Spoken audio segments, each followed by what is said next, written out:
कृष्ण कृष्ण कृष्ण हरे हरे हरे राम राम राम हरे हरे। आप सभी भक्तजनों का भगवत ज्ञान गंगा में स्वागत एवं अभिनंदन है।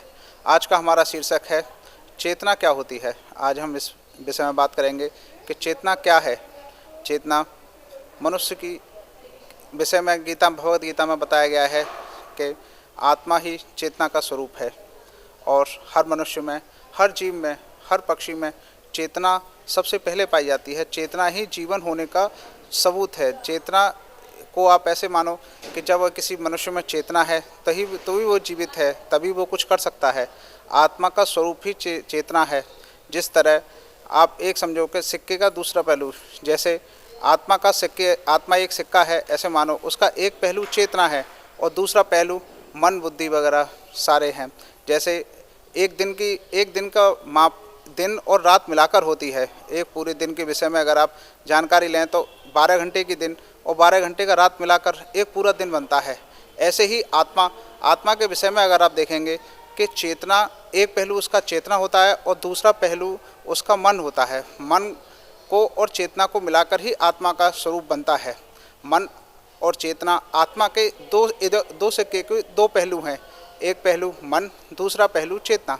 चेतना के ऊपर ही मन काम करता है। जब मनुष्य में चेतना होती है और जब मनुष्य जागृत होता है तभी उसके ऊपर मन, अहंकार, बुद्धि यह सब काम करते हैं। मन के 6 विकार होते हैं: काम, क्रोध, मद, लोभ, ईर्ष्या और अहंकार। ये 6 विकार मन के होते हैं। ये सभी तब काम करते हैं जब मनुष्य में चेतना होती है। चेतना दिन है, आप ये समझिए, चेतना दिन है, मन रात्रि है। इनको मिलाकर ही आत्मा बनती है। आत्मा का स्वरूप इन दोनों के परिपूर्ण होकर ही आत्मा कहलाता है। जो व्यक्ति इस बात को भली भांति समझ लेता है वह ही आत्मा को सही ढंग से समझ पाता है, क्योंकि रात के बिना दिन की कोई वैल्यू नहीं है और दिन के बिना रात की कोई वैल्यू नहीं है। रात दिन का ही रूप है। एक सिक्के के 2 पहलू हैं, जैसे चेतना, उसका दूसरा पहलू मन। ये दोनों के ही स्तर पर आदमी जीता है, लेकिन अधिकतर आदमी सिर्फ मन और बुद्धि को ही अपना सब कुछ मानते हैं। चेतना का स्तर को कभी देख ही नहीं पाते, ना ही चेतना के स्तर को समझ पाते हैं कि चेतना है क्या। और जो व्यक्ति चेतना को समझ लेता है वही आत्मा को जान पाता है और पूरे सिक्के को देख पाता है। एक ही बार में आप सिर्फ सिक्के का एक ही पहलू देख सकते हो। या तो आप मन को देखोगे, बुद्धि को देखोगे, अहंकार को देखोगे, लोभ को देखोगे, मोह को देखोगे। यह सब एक ही सिक्के पर होते हैं और दूसरा सिक्का चेतना का होता है। बिना चेतना के आप मन का और बुद्धि का कोई मतलब नहीं है। जब आदमी में चेतना नहीं है, प्राण नहीं है, तो ना मन काम करेगा, ना बुद्धि काम करेगी, ना कोई भी चीज़ मनुष्य की काम करेगी। जब आदमी में चेतना है, पहला सिक्के का एक रूप चेतना है, तब उसके बाद ही मन, बुद्धि, अहंकार और सारे जितने भी मन के विकार हैं, जितने भी शरीर की चीज़ें हैं, जितने भी शरीर के काम हैं, वह काम कर पाओगे और वही काम समझ पाओगे। चेतना अनादि अनंत है। सब जीवों में, सब पक्षियों में, सब पेड़ पौधों में, सब जंतुओं में चेतना का वास है। इसके ऊपर ही आदमी के सारे काम शुरू होते हैं। चेतना कभी किसी से ना कुछ कहती है, ना सुनती है। वह तो जीवन पर्यंत आदमी के साथ ही रहती है, आदमी के साथ ही जन्मती है और आदमी के साथ जैसे ही चेतना खत्म हो जाती है, लोग कहते हैं कि इसका मर गया, देहांत हो गया या चेतना खत्म हो गई। चेतना का मतलब ही आत्मा का प्रतिरूप है। जैसे ही आदमी इस चेतना तक पहुंचता है तो उसके जीवन में सवेरा हो जाता है, उसके जीवन में अंधकार नहीं रहता। जैसे ही मनुष्य सिक्के का दूसरा पहलू पलट के देखता है कि मैं चेतना को जानूं, जैसे ही आप चेतना को जानोगे तभी आत्मा को समझ पाओगे कि आत्मा का रूप क्या है, प्रकाश क्या है, अंधकार क्या है। लेकिन जीवन भर आदमी मन और बुद्धि के कारण ही उन दोनों में उलझा रहता है और उन दोनों से परे कभी देख ही नहीं पाता कि चेतना भी उसके सिक्के का दूसरा रूप है। आत्मा का दूसरा रूप चेतना है, दूसरे सिक्के का पहलू चेतना है। जैसे ही इन दोनों पहलुओं को आप देख लोगे तभी आप समझ पाओगे कि इन दोनों सिक्कों को मिलाकर ही सिक्के के 2 पहलू ही होते हैं।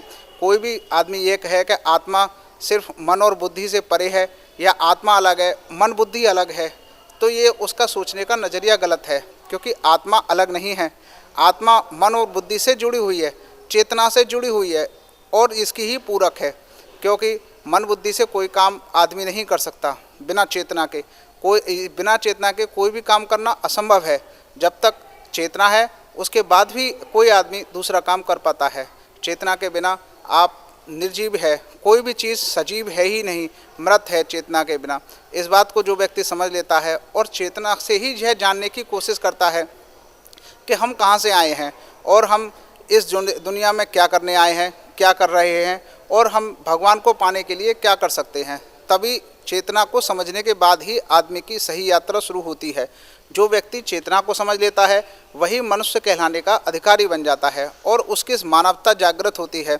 चेतना से ही मानवता निकलती है। मानवता का अर्थ ही चेतना को समझ लेना है। जो व्यक्ति चेतना को नहीं समझ पाता वह कभी भी अपने विषय में ही सोच पाता है, दूसरों के विषय में, भगवान के कार्य के विषय में, हमें इस जगत में करना क्या है, इसके विषय में सोच ही नहीं पाता, जान ही नहीं पाता। जीवन पर्यंत अपनी मन और बुद्धि के चक्कर में ही फंसा रहता है और हृदय का ज्ञान तक भी नहीं पहुंच पाता।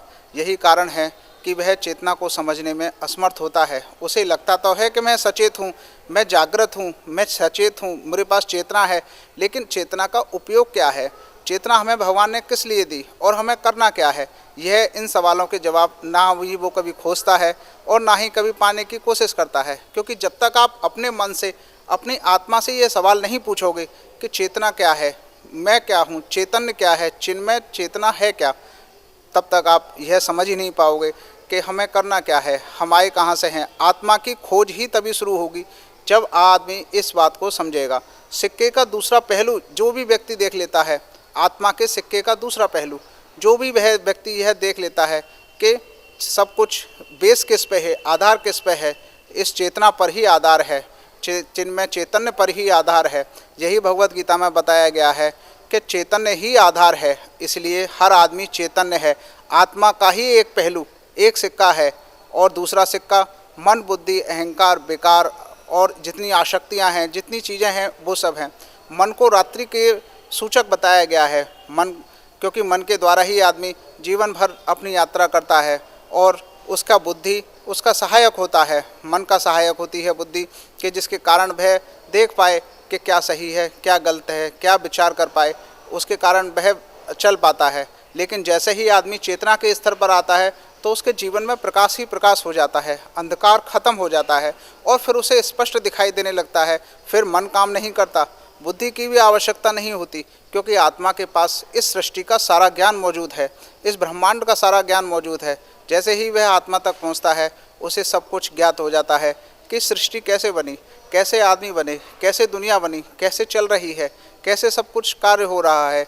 ये सब जानने के लिए आपको पहले चेतना को जानना होगा, फिर आत्मा को जानना होगा। यह जैसे ही यात्रा शुरू होती है तभी आध्यात्म की सीढ़ी पर आपका पहला कदम होता है चेतना को जानना।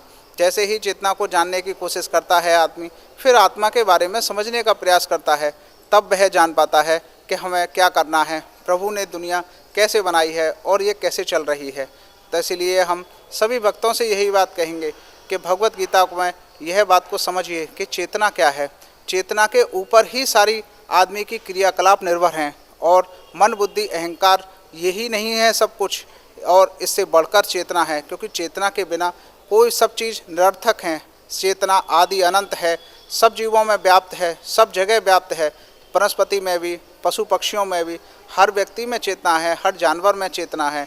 चेतना के बिना, चेतना ही भगवान का स्वरूप है, यही भगवान की कृपा है, हर मनुष्य पर बरस रही है। लेकिन इसका अनुभव करना और इसको सही उपयोग में लाना, यही मनुष्य का कर्तव्य है। जो भी मनुष्य चेतना को सही उपयोग में ला पाता है, भगवान की सेवा कर पाता है, लोगों की सेवा कर पाता है, वही चेतना को समझने में काबिल होता है और भगवान की कृपा को पा पाता है और भगवान के धाम तक जाने का रास्ता बना पाता है। क्योंकि जो समझ ही नहीं पाया उसके लिए कितनी ही किताब बड़ी हों, कितनी ही चीज़ें उपनिषद लिखे हों, कितने ही वेद पुराण लिखे हों, लेकिन जब तक आप उनका अध्ययन नहीं करेंगे, जब तक उनका ज्ञान नहीं हासिल करेंगे, वो आपके लिए सिर्फ एक पुस्तक ही हैं और पुस्तक से बढ़कर कुछ नहीं। पुस्तक में ज्ञान तो भरा हुआ है, लेकिन समझने के लिए आपको उन्हें पढ़ना पड़ेगा और समझना पड़ेगा कि इनका तात्पर्य क्या है, कहने का मतलब क्या है। जब तक आप समझेंगे नहीं, कितने ही ज्ञान की पुस्तक हो, वो आपके लिए निरर्थक है, बेकार है। भगवत गीता में संपूर्ण वेदों का सार है। भगवान श्री कृष्ण ने स्वयं अपने मुख से ये गीता का वर्णन किया है, लेकिन फिर भी आदमी आज तक इसे कुछ ही लोग समझ पाते हैं, कोई नहीं समझ पाता कि भगवान कहना क्या चाहते हैं, भगवान ने कहा क्या। ये बस अपने आदमी यही के समझ के रख देते हैं कि ये तो एक धर्म की पुस्तक है और हमें इसमें ज्ञान हमारी समझ में नहीं आएगा। यहीं पर आदमी भूल कर जाता है और सारी ज़िंदगी मन और बुद्धि के सहारे ही काट देता है, कभी चेतना तक पहुंच ही नहीं पाता। दूसरे सिक्के के पहलू पर आप पहुंचेंगे तभी आत्मा के आपको साक्षात्कार हो पाएंगे, आत्मा के दर्शन हो पाएंगे और आत्मा को समझ पाएंगे। आत्मा को समझने के लिए चेतना को जानना सबसे पहला आवश्यक कदम है।